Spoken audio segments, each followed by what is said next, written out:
em Romanos, capítulo de número 5.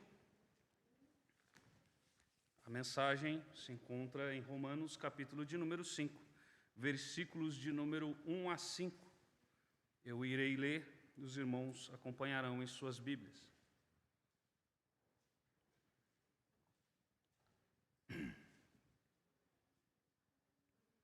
Romanos, capítulo de número 5, versículos de 1 a 5. Assim diz a palavra do Senhor.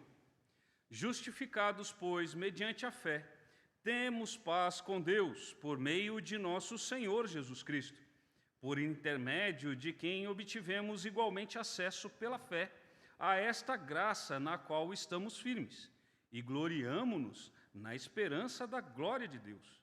E não somente isto, mas também nos gloriamos nas próprias tribulações, sabendo que a tribulação produz perseverança, e a perseverança, experiência, e a experiência, esperança. Ora, a esperança não confunde, porque o amor de Deus é derramado em nosso coração, pelo Espírito Santo que nos foi outorgado. Vamos orar mais uma vez? Poderoso Deus, nós louvamos e engrandecemos o Teu nome pela Tua palavra. E ela foi lida, Deus, e cremos que ela é mais do que suficiente para mudar aquilo que precisa ser mudado em nossas vidas. Ó Santo Espírito de Deus, rogamos que o Senhor venha trazer a interpretação correta do Teu texto e que o Senhor também venha aplicar estas verdades em nossos corações. É o que nós oramos a Ti, em o nome de Cristo Jesus. Amém. O tema, irmãos, da mensagem de hoje é a esperança inconfundível do crente. A esperança inconfundível do crente. Existe um ditado popular que acredito que muitos conhecem, que diz assim que a esperança é a última que morre. Você ouve muitos falando a respeito disso. Em momentos de crise, momentos de dificuldade, sempre surge, mas a esperança é a última que morre. Irmãos, este texto ele fala sobre uma esperança que não morre. Ele fala de uma esperança que jamais morre. Paulo, quando ele escreve essa carta a Roma, ele ainda não havia ido a Roma. Ele não é o fundador da igreja de Roma. Então, ele faz um compêndio a respeito de várias doutrinas, daquilo que ele entendia sobre a teologia, e manda essa carta. Uma carta riquíssima. Talvez Romanos seja uma das cartas mais ricas em termos teológicos.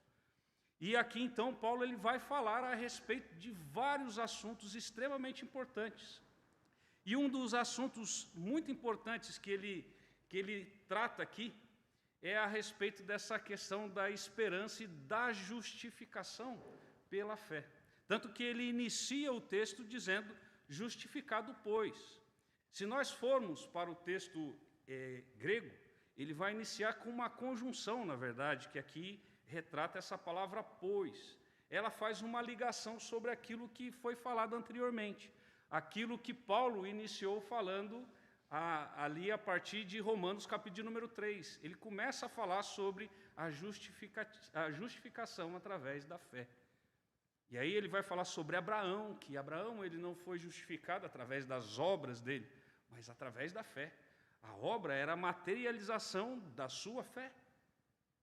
E aqui, então, ele culmina falando a respeito para a igreja a respeito de que eles são justificados pela fé. A fé era o instrumento dessa justificação. Justificação talvez seja um dos conceitos da obra de Cristo feita ali na cruz que menos é compreendida. Assim, as pessoas nessa área teológica muitas vezes não têm uma compreensão muito profunda a respeito da justificação.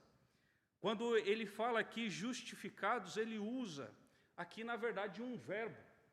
Ele usa um verbo. E esse verbo no grego, ele dá uma ideia de algo que foi feita no passado e foi concluída no passado. Então, quando ele está escrevendo para crentes e dizendo para esses crentes, olha, lá no passado foi feito algo em vocês, porque está no passivo. Se está no passivo, está sofrendo a ação. Ela não está agindo, mas está sofrendo a ação. Então foi feito algo no passado e foi concluído na vida de vocês no passado. E aqui é essa justificação. Irmãos, aqui então podemos ver um primeiro ponto aqui, a esperança inconfundível do crente como tema, e aqui um primeiro ponto, por que ela é a esperança, ela é inconfundível? Porque ela provém da justiça de Cristo. Ela provém da justiça de Cristo. Então aqui, quando ele fala de sermos justificados mediante a fé, não está falando que é um ato nosso, mas é um ato que foi feito em nosso lugar. Quando fala sobre justificação, a ideia é de uma declaração judicial. É como que se Deus no tribunal ele estivesse declarando a você e a mim, você está justificado. Mas a ideia não é simplesmente você estar justificado porque eu decidi simplesmente te justificar. Mas a justificação ela está pelos atos de Cristo. Quando Cristo ele morreu lá naquela cruz, ele nos tornou justos a partir do momento que nós cremos nele. Crer em Cristo Jesus, na sua obra, na sua pessoa, ele como Deus, aquela obra maravilhosa que ele fez na cruz, derramando seu precioso sangue. Deus, ele nos declara justos. Ele é como uma declaração judicial. Nós temos os nossos pecados pagos, temos os nossos pecados pagos, mas é essa a declaração. Ele pega e olha para você agora e diz, você não é mais culpado, você não é mais culpado, você agora está justificado. Porque aquilo que você deveria pagar, Cristo Jesus pagou. Aquilo que era para ser condenação para você, Jesus, ele sofreu a condenação ali na cruz do Calvário. E, irmãos, esta é a grande esperança que nós temos. E a esperança, ela não é algo simplesmente como que as pessoas do mundo acabam dizendo, olha, eu espero que algo dê certo. A esperança, ela é muito mais do que isso. Por causa da justificação, nós temos esperança de que realmente, a partir do momento que nós fecharmos os nossos olhos, nós estaremos com o Pai. Essa é a grande esperança. É a grande esperança que Deus ele traz para mim, traz para você, que crê nele como Salvador. E aqui ele diz, no texto, justificados, pois, mediante a fé é esse instrumento, é um instrumento em que, através da aplicação dela, é justificado, nós somos justificados. E ele fala aqui que temos paz com Deus, temos paz com Deus. Nós estávamos em guerra com Deus. Estávamos em guerra com Deus, em inimizade com Deus. Nós não queríamos nada com Ele. Até muitas vezes poderíamos falar, estamos procurando a Deus.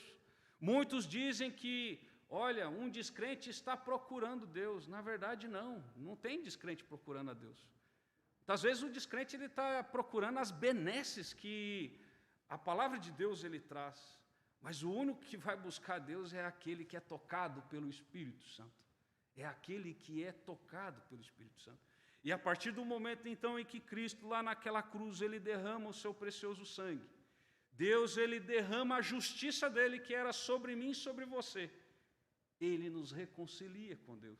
A partir de agora, então, nós temos paz com Ele. Nós temos paz com Ele. Mas essa paz, irmãos, ela é algo assim que ela é além da compreensão humana, da mera compreensão humana. Porque a paz, ela não é simplesmente ausência de guerra. Ela não é simplesmente ausência de conflitos. Mas essa paz é algo que invade o nosso ser e que vem do próprio Espírito Santo. Próprio Espírito de Deus. Nós temos paz com o nosso Deus porque Cristo realmente ele nos justificou através da sua morte ali na cruz. E ele diz, por meio de nosso Senhor Jesus Cristo. E o interessante é que a ideia dessa palavra Senhor, ela tem a conotação de dono, de amo, dono. E aqui traz essa ideia também de sermos comprados através de um precioso sangue. Nós temos dono. Aquele que tem Cristo Jesus como Salvador da sua vida, ele foi justificado, ele tem paz com Deus e agora ele tem um dono. Nós temos Jesus Cristo como o nosso dono. E ele ainda diz, por intermédio de quem obtivemos igualmente acesso. Aqui nós nos reportamos à morte de Cristo, que no momento em que Cristo ele morreu, o véu se rasgou. E através desse rasgar do véu, nós temos agora acesso direto ao Pai.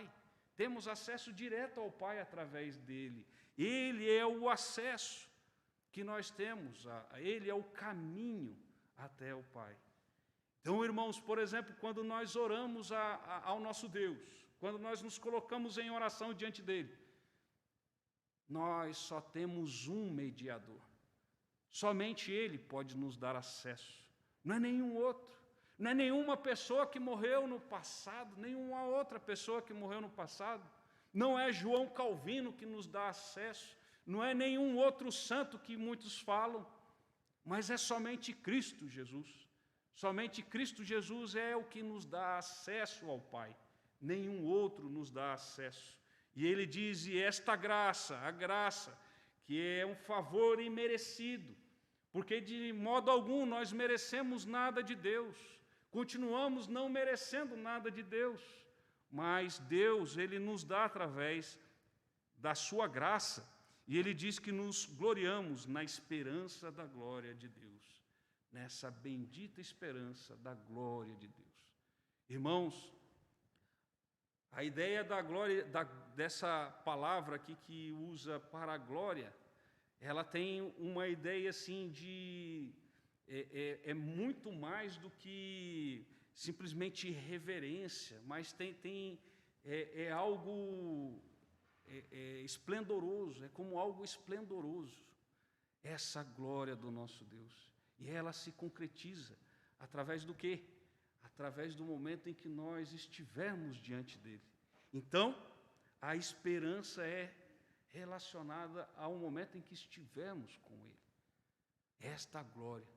Quando olhamos, irmãos, lá para Apocalipse, por exemplo, quando os 24 anciãos, eles se colocam diante de Deus e prostram diante do Senhor, como nós podemos ver lá no texto, e eles dão glória ao Senhor. Quando nós olhamos, por exemplo, lá para Isaías, capítulo de número 6, que fala a respeito do chamamento de Isaías, e a glória do Senhor estava lá.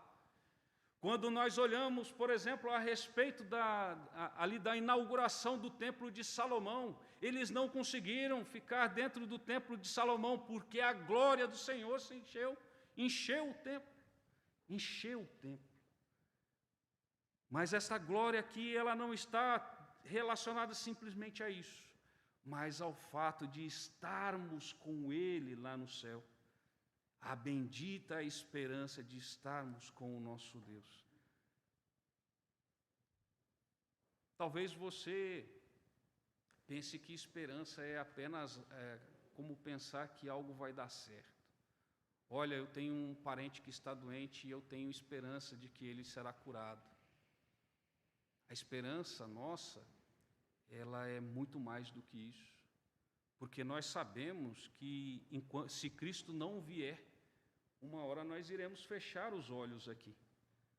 A morte, essa morte no corpo físico aqui, ela é uma certeza para cada um de nós, se Cristo Jesus não voltar antes. Muitas vezes nós temos esse tipo de esperança no sentido das coisas somente deste mundo. Mas a grande esperança que nós deveríamos ter é que Deus, Ele sabe o que Ele está fazendo. Ele sabe o que está fazendo. Esperarmos nele.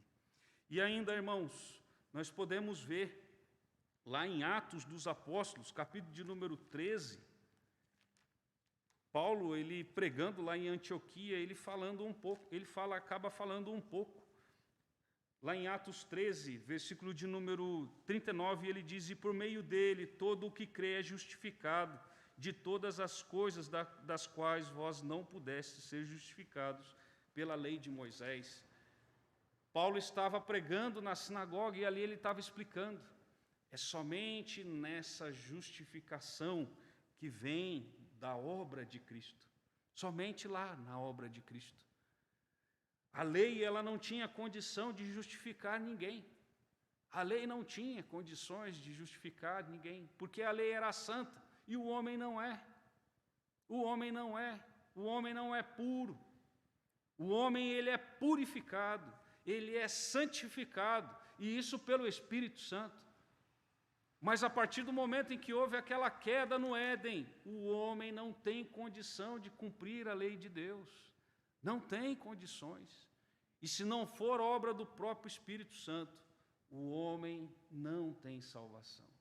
Então é somente através desta obra de Cristo que nós somos justificados, somos declarados justos diante do nosso Deus. E em Romanos, capítulo de número 4, versículo anterior ao nosso texto, ele diz a respeito de Cristo Jesus, ele falando: o qual foi entregue por causa das nossas transgressões e ressuscitou por causa da nossa justificação.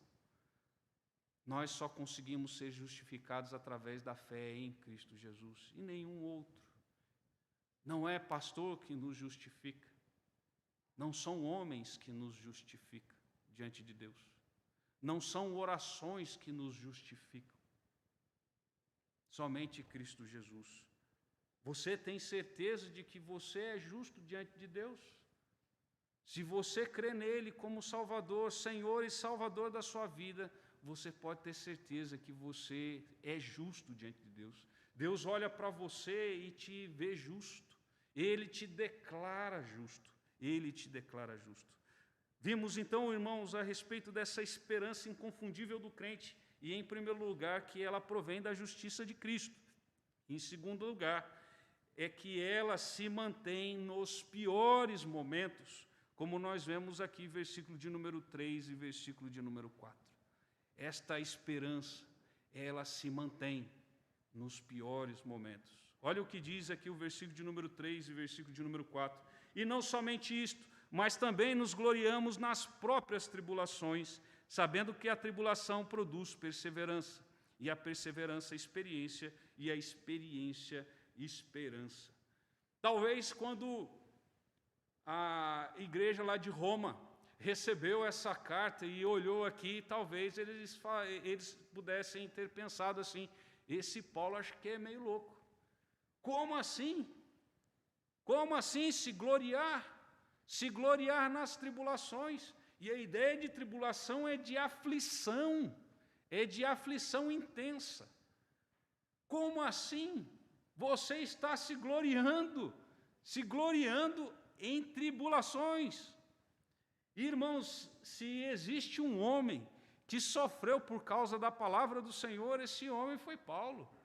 Nós vemos, por exemplo, em 2 Coríntios, capítulo de número 13, ele falando a respeito das tribulações que Paulo teve. A respeito, por exemplo, dos açoites que ele levou por causa de Cristo, dos naufrágios que ele teve por causa de Cristo. Ele foi um homem que sofreu muito. Quando ele está falando isso, a respeito das tribulações, é porque ele sabe. Por que ele se gloriava nas tribulações? Porque ele sabia que havia um objetivo. E aqui nós vemos, ele diz que ele se gloriava nas tribulações, por quê? Porque ele produz perseverança. E a ideia da palavra perseverança também é no sentido de se manter, no sentido até mesmo é isso mesmo, de se manter firme, Ele entendia que você, passando por tribulação por causa de Cristo, você ia se manter firme. E ainda ele diz que, através dessa perseverança, também ele ia produzir esperança, como diz o versículo de número, experiência, como diz aqui o versículo de número 4. E a ideia da palavra aqui, experiência, é de um caráter aprovado. Caráter aprovado. Irmãos, coisas são necessárias na nossa vida. É necessário nós passarmos por algumas coisas.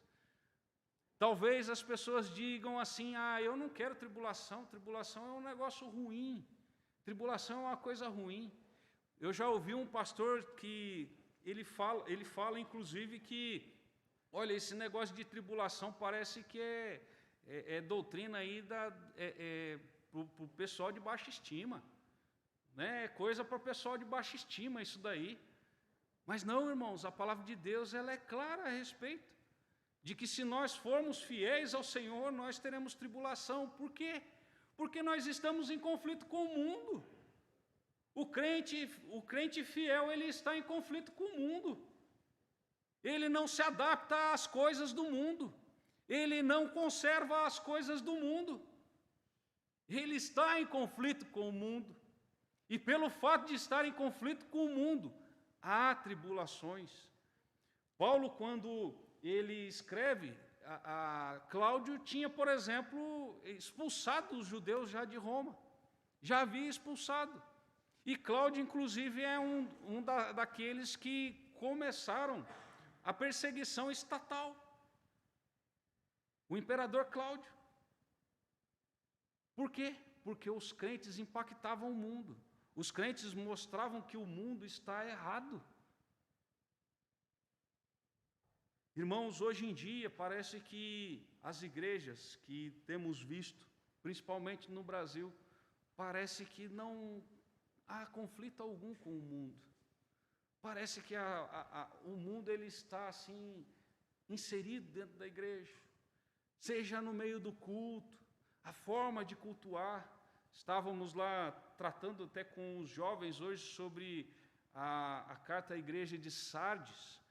Sardes, que era uma igreja arrogante, que achava que estava viva, e Cristo mesmo diz: você na verdade está morto, você não está vivo, você está morto. Por quê? Porque se secularizou. Muitas igrejas hoje não vão passar por tribulação alguma. Por quê? Não tem diferença com o mundo.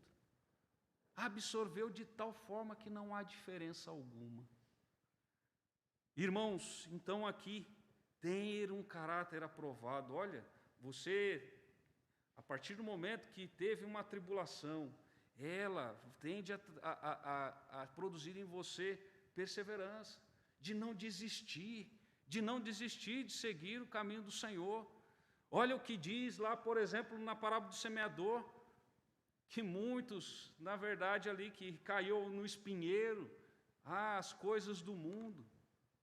Aquele também que caiu entre a rocha, a semente que caiu entre a rocha, que se secou. Por quê? Porque não tinha profundidade. As coisas do mundo que têm atrapalhado. Irmãos, tem tanta coisa que muitas vezes acontece, que serve até para nos provar. Por exemplo, uma pessoa nunca foi dizimista. Aí ela pega e fala assim: não, eu vou fazer agora um acordo com Deus e vou dizimar a Deus. E aí, o primeiro mês que ela vai lá e dá o dízimo, ela perde o emprego. Ué, mas peraí, não é para eu ser abençoado? Eu perdi o emprego. Tribulações. Para quê? Para gerar perseverança em cada um de nós. E através dessa perseverança, termos o caráter aprovado. E no final, a esperança. A esperança não é de que dias melhores virão aqui neste mundo. Irmãos, através da palavra de Deus, nós podemos ver que dias melhores virão somente na eternidade. Quando fala que dias melhores virão aqui na terra, dias melhores virão aqui na terra somente se você se enquadrar no mundo. Se você se enquadrar, ninguém vai te atrapalhar. Ninguém vai te cobrar. Ninguém vai. Somente Deus vai te cobrar. E olha que se tem alguém que nós deveríamos temer a cobrança, é do nosso Deus. Você tem passado por tribulações, por dificuldades, mas olha o que o texto diz lá de Filipenses. Filipenses capítulo de número 1, versículo 29 e 30. Olha o que ele diz a respeito.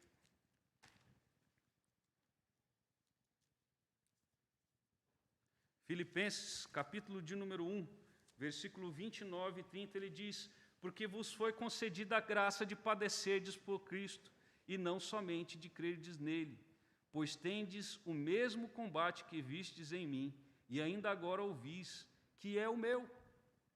Paulo, escrevendo ali aos Filipenses, ele diz: olha, eu tenho sofrido por causa de Cristo, mas assim, foi concedida essa graça de padecer por ele. Foi concedida essa graça de padecer por ele. Irmãos, tem sido pregado o evangelho nesse Brasil, um evangelho colorido, um evangelho sem sofrimento, um evangelho sem renúncia, um evangelho em que as pessoas somente ganham neste mundo, um evangelho de prosperidade, de que nada vai faltar na sua vida, e olha que nem doença você terá. Esse é o evangelho que tem sido pregado. De muitos pastores que vendem até coisas para as pessoas, por exemplo, não pegarem Covid. E interessante que um deles chegou a pegar Covid, acho que ele não usou. Aí ele só vendia, mas não usou. Pegou Covid, vendia caro. Como tem se adaptado, a igreja brasileira, como tem se adaptado ao mundo. Cultos que parecem que você está dentro de uma boate. Eu ouvi falar, porque eu nunca entrei numa boate, então eu só ouvi falar. Com um jogo de luzes, entretenimento puro. Será que é isso que Deus ele quer para nós? Que simplesmente seja o culto um entretenimento para mim e para você? Se nós formos competir de entretenimento, irmãos, nós vamos perder. Nós vamos perder. Porque o mundo de entretenimento, de parte de entretenimento, o mundo dá banho em qualquer um. O que deve nos atrair à casa do Senhor é essa bendita esperança dele. É essa bendita esperança. Não é culto atrativo, é culto em que parece um teatro, um culto em que novidades, um culto em que as pessoas caem, um culto em que o maligno ele se apresenta. O culto é para Deus, o culto não é para o maligno. Então ele não é invocado, o maligno não é invocado na casa do Senhor, porque o culto é para ele, para o Senhor, não é para o maligno. Irmãos, podemos ter essa esperança nos piores momentos, mas não é simplesmente a esperança de que nós iremos passar tranquilamente por isso, ou uma esperança de que, olha, o parente meu que está enfermo, ele será curado, mas a esperança, principalmente, de que Deus, ele sabe o que está fazendo. Deus, ele está no controle de tudo. Nós não devemos fixar os nossos olhos neste mundo. Nós não devemos fixar os olhos nas coisas daqui, mas devemos fixar os nossos olhos lá na glória. Deus, ele nos chamou para estarmos com ele na glória. Mas tem muitos que parece que têm dificuldade, por exemplo, mas se eu morrer, como que vai ser? Eu não posso, eu tenho que viver até os 150 anos. Eu tenho que viver até os 150 anos. Irmãos, nós temos essa bendita esperança. Nós deveríamos ansiar por estar lá com o nosso Deus, onde o pecado não habita, aonde a gente já não vai mais desobedecer, aonde a gente já não vai mais atentar contra a santidade do Senhor através dos nossos pecados. E muitas vezes os crentes estão fixados aqui, como esperança aqui neste mundo.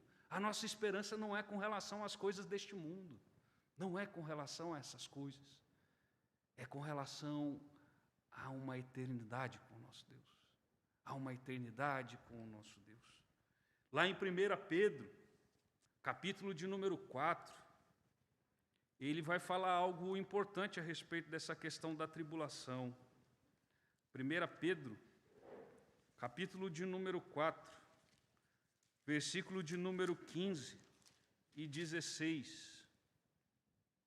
Ele vai falar o seguinte: não sofra, porém, nenhum de vós como assassino ou ladrão ou malfeitor, ou como quem se intromete em negócios de outrem. Mas se sofrer como cristão, não se envergonhe disso.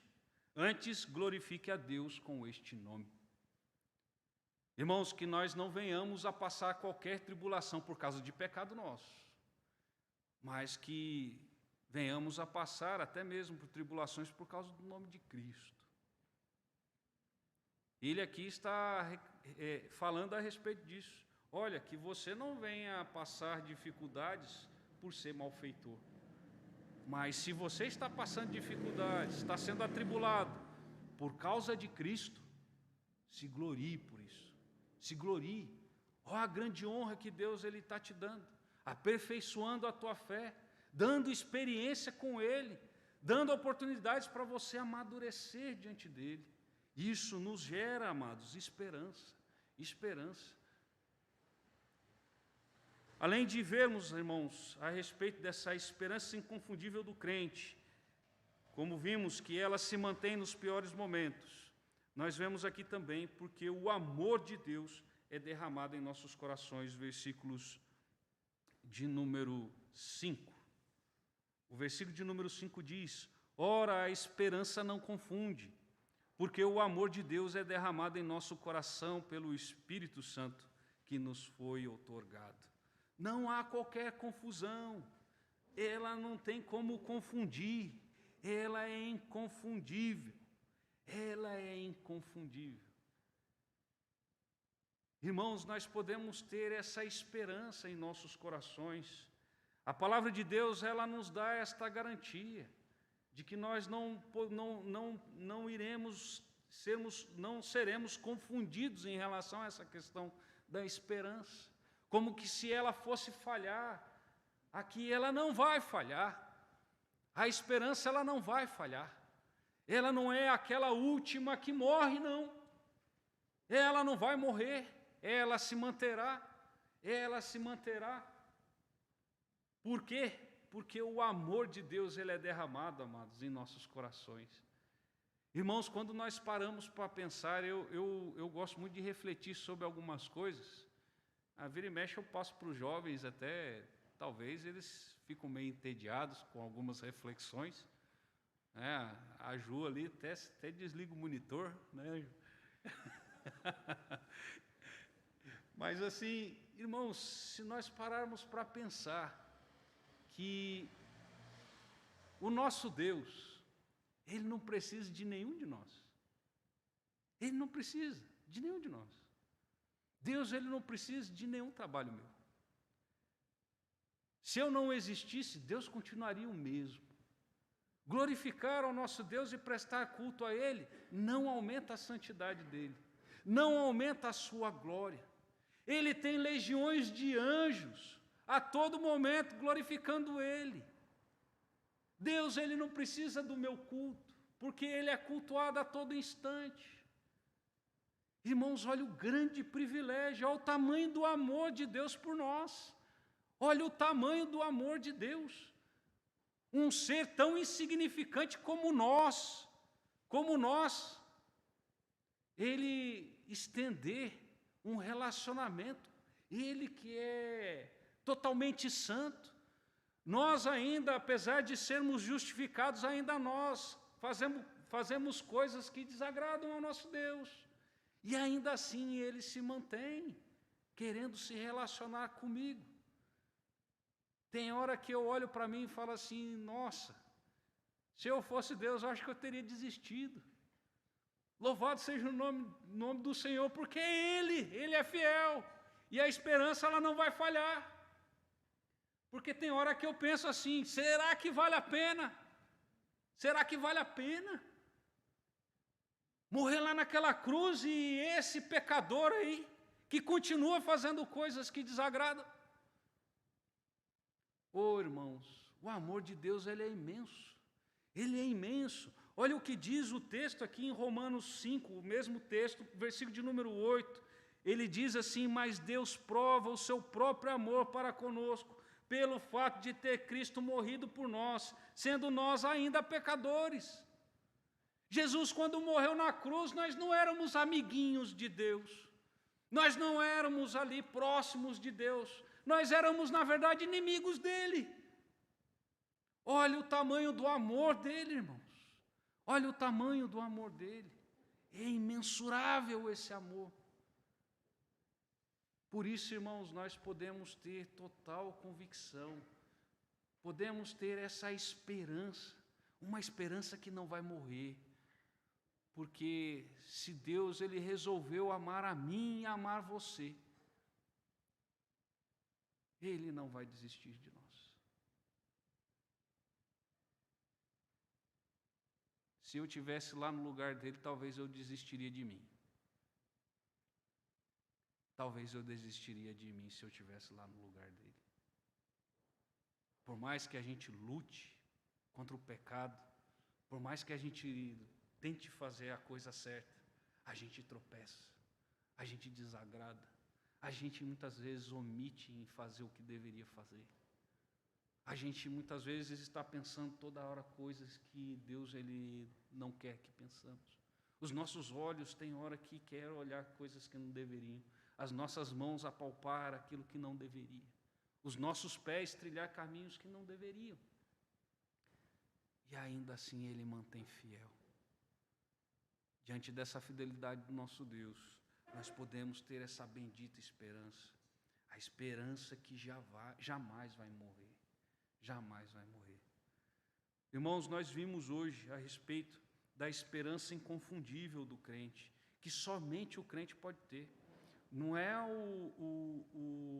o descrente pode ter essa esperança, não. O crente ele não tem, o descrente não tem esperança.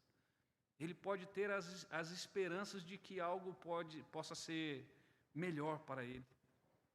Mas somente o crente ele tem essa esperança inconfundível, que jamais trará confusão para ele, e que ele irá estar toda a eternidade com o seu Deus. Toda a eternidade com o seu Deus.